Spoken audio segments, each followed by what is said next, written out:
Bonjour, bienvenue dans cette troisième et dernière vidéo consacrée à la notion de bijectivité. Alors, pour rappel, on avait décidé dans cette série de vidéos de s'intéresser à une certaine application F qui va de R2 dans R2 et qui associe à un couple XY de R2 un couple X.Y, X plus Y. Alors, cette application, on l'a étudiée dans les deux premières vidéos et on a montré deux choses. D'abord, on a montré que F était injective. D'accord? Ce qui veut dire que tout élément dans l'espace d'arrivée, dans l'ensemble d'arrivée ici, admet au plus un antécédent. Parallèlement à ça, on a montré que F était également surjective. D'accord? Ça, c'était l'objet de la deuxième vidéo de notre série ici. Dit autrement, tout élément dans l'ensemble d'arrivée admet au moins un antécédent.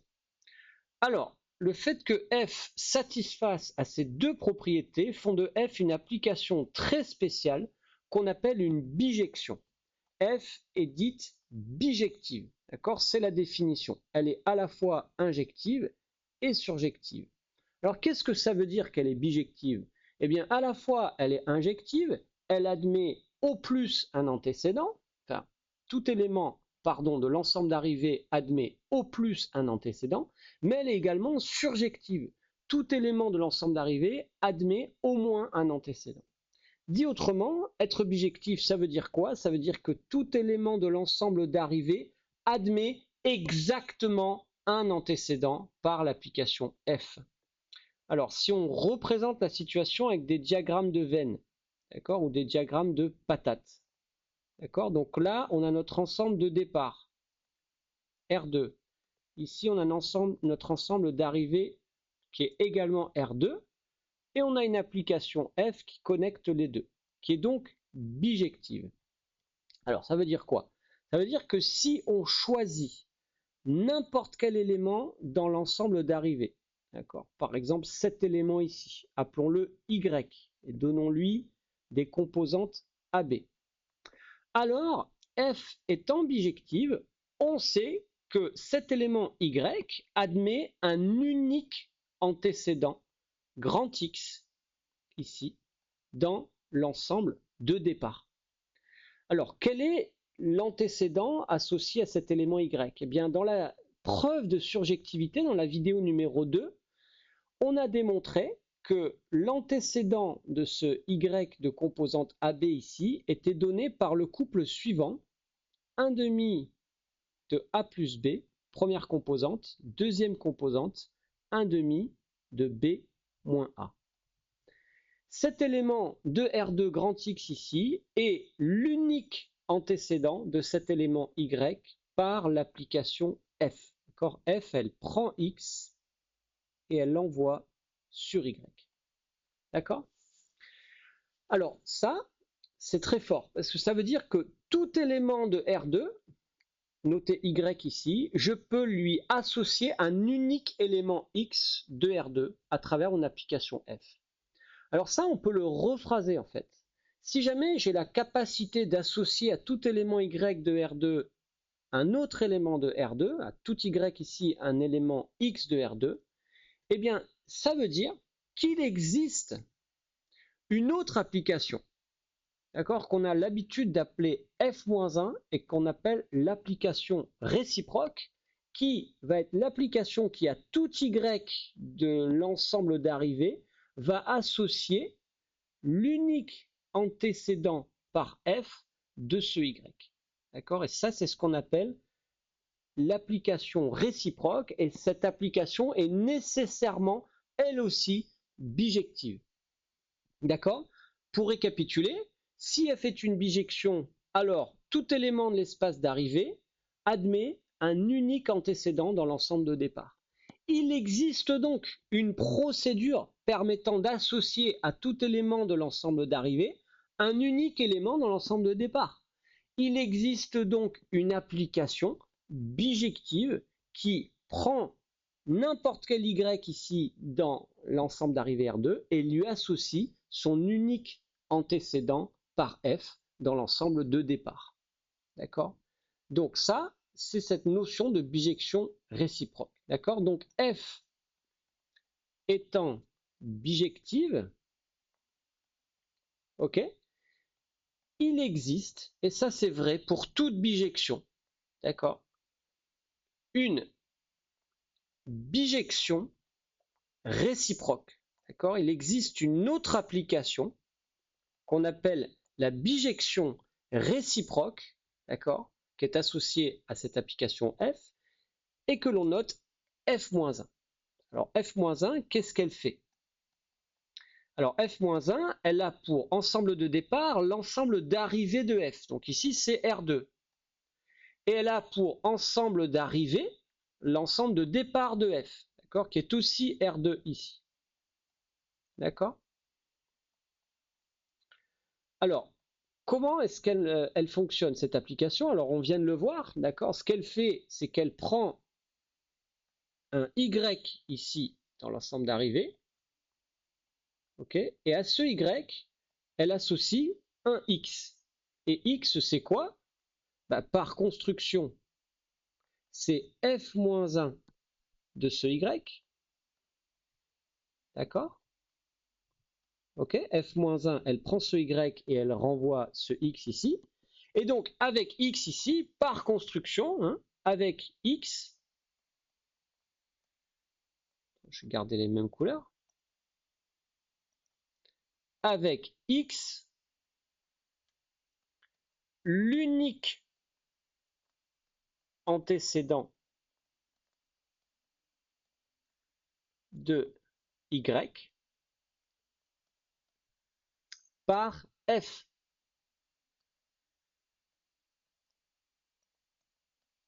D'accord? Ça, c'est la définition de la bijection réciproque.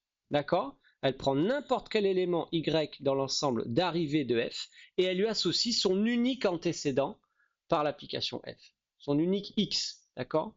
Donc vous voyez que c'est nécessaire pour donner un sens à cette bijection réciproque d'avoir à la fois la surjectivité, parce qu'on veut que tout Y dans l'ensemble d'arrivée admette un antécédent, parce que s'il n'y a pas de X ici, bah, on ne peut pas le faire. Et on veut également l'injectivité de f, parce qu'on veut que cet antécédent il soit unique. Parce que s'il y a deux x différents envoyés sur le même y, comment est-ce que je peux remonter en arrière? Je ne peux pas. D'accord? Je ne peux pas revenir en arrière et définir une application réciproque. D'accord? Alors, on peut être encore un peu plus précis et donc explicitement donner ce x. D'accord? Et ça, comment on fait? Eh ben, c'est en démontrant la surjectivité que l'on exhibe un antécédent, ici l'antécédent d'un y donné, et ce x ici va donc être l'image de ce y par f-1. D'accord? Donc là, nous on l'a déjà fait ce travail-là, mais on va quand même le rappeler. D'accord? Avec x, on a dit l'unique antécédent de y par f. Ok? On a donc, comment est-ce que ça marche? Eh bien, f-1 de y, donc f-1 de y, c'est donc f-1 d'un couple AB. D'accord? Et bien ça doit être égal à x. Ça doit donc être égal à, d'après le résultat trouvé en démontrant la surjectivité, ça va donc être égal au couple suivant 1 demi de a plus b, 1 demi de b moins 1. D'accord? Voilà comment f-1 agit sur tout élément AB de R2. D'accord? Alors ici, j'ai noté ça avec des A et des B pour que on comprenne bien, d'accord, comment construire f-1, d'accord, que f-1 agit sur ces images ici Y de F, d'accord, de composantes A et B et associe l'antécédent en fonction de A et de B. Mais vous voyez que si on fait un bilan de tout ça, le fait que ces composantes de ce couple soient notées A et B ou X et Y, ça n'a aucune espèce d'importance. D'accord? Donc, pour terminer ici, ok, je vais simplement donner l'expression générale de cette bijection réciproque, d'accord? Le bilan de tout ça, d'accord? C'est que notre bijection réciproque, c'est l'application suivante. On la note f-1, elle va de R2 dans R2, d'accord? Et à tout couple, on peut les appeler AB, mais on peut aussi les appeler XY, d'accord? Ce sont des variables, on les appelle comme on veut, d'accord? On peut les appeler Jean-Michel et Albert, ces deux composantes, d'accord? ça n'a aucune espèce d'importance. Donc pour être général, je vais définir f-1 comme l'application associant au couple xy le couple 1 demi de x plus y, 1 demi de y moins x. Voilà l'application réciproque, la bijection réciproque associée à l'application f définie ici au début de l'exercice. D'accord? F est une bijection, elle admet donc une bijection réciproque qui va dans l'autre sens, notée f-1. Cette bijection réciproque est donnée par cette expression ici. Voici la définition de la bijection réciproque. D'accord?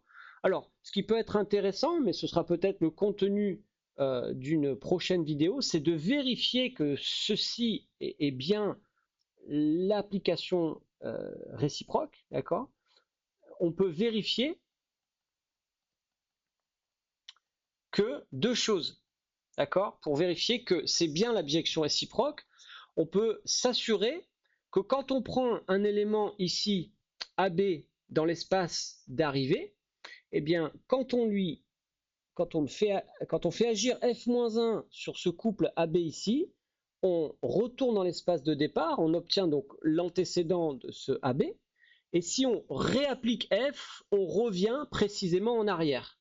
D'accord? Donc, dit autrement, f-1 suivi de f, c'est-à-dire f-1, c'est-à-dire f rond f-1 agissant sur ce AB doit me redonner AB.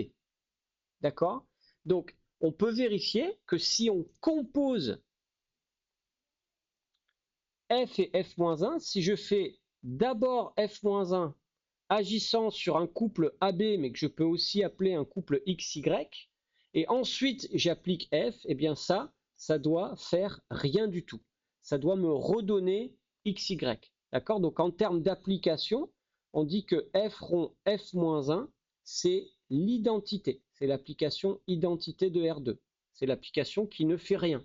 D'accord? Ça doit fonctionner si c'est bien la réciproque. D'accord? Et parallèlement à ça, dans l'autre sens, si je prends ce X jaune, d'accord, que j'agis avec F dessus, j'obtiens ce Y vert et qu'ensuite je fais agir F-1, je dois revenir à mon X de départ. Et ce, quel que soit mon X de départ. D'accord? Donc, dit autrement, je dois aussi pouvoir composer dans l'autre sens. Si je fais d'abord F et ensuite F-1 sur un certain couple XY, eh bien ça doit revenir au point initial. D'accord? Ça fait une boucle comme ça revient au point XY. Dit autrement, si je m'amuse à composer F-1 et F dans ce sens-là, ça me fait également l'application identité de R2, c'est-à-dire l'application qui ne fait rien, qui a tout XY de R2 associe XY. C'est une vérification qui se fait assez rapidement, d'accord, et qui est assez instructive à mettre en place. Voilà, donc c'est tout pour cette série de vidéos sur la notion d'application bijective et de bijection réciproque. J'espère que c'était clair et je vous dis à très bientôt pour une prochaine vidéo.